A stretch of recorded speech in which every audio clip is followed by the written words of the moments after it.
आता आपण दिवा लावून घेणार आहोत। हे जे दिवे आहेत ना, 12 दिवे पंत्या केलेत मी 12, आणि एक दिवा मी यमदेवतेचा केलेला आहे, तो आपल्याला लावून घ्यायचा।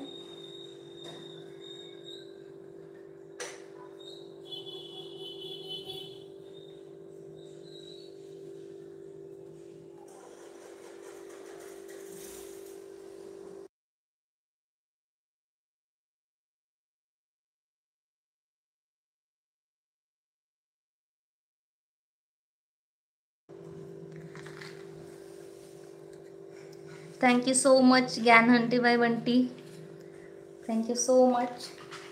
आपण आता हे दिवे लावून घेतो। हा यमदेवतेचा दिवा बनवलेला आहे। मी तुम्हाला व्हिडिओमध्ये सांगितलं होतं की हा आपल्याला दक्षिण दिशेला तोंड करून यमराजासाठी, यमदेवतेसाठी आपल्याला हा दिवा लावायचा आहे। आपल्या मुलांच्या, आपल्या कुटुंबाच्या आरोग्य, अकाली मृत्यूपासून संरक्षण होण्यासाठी हा दिवा आहे। हे 2 मुटके असतात, ह्याच्यामध्ये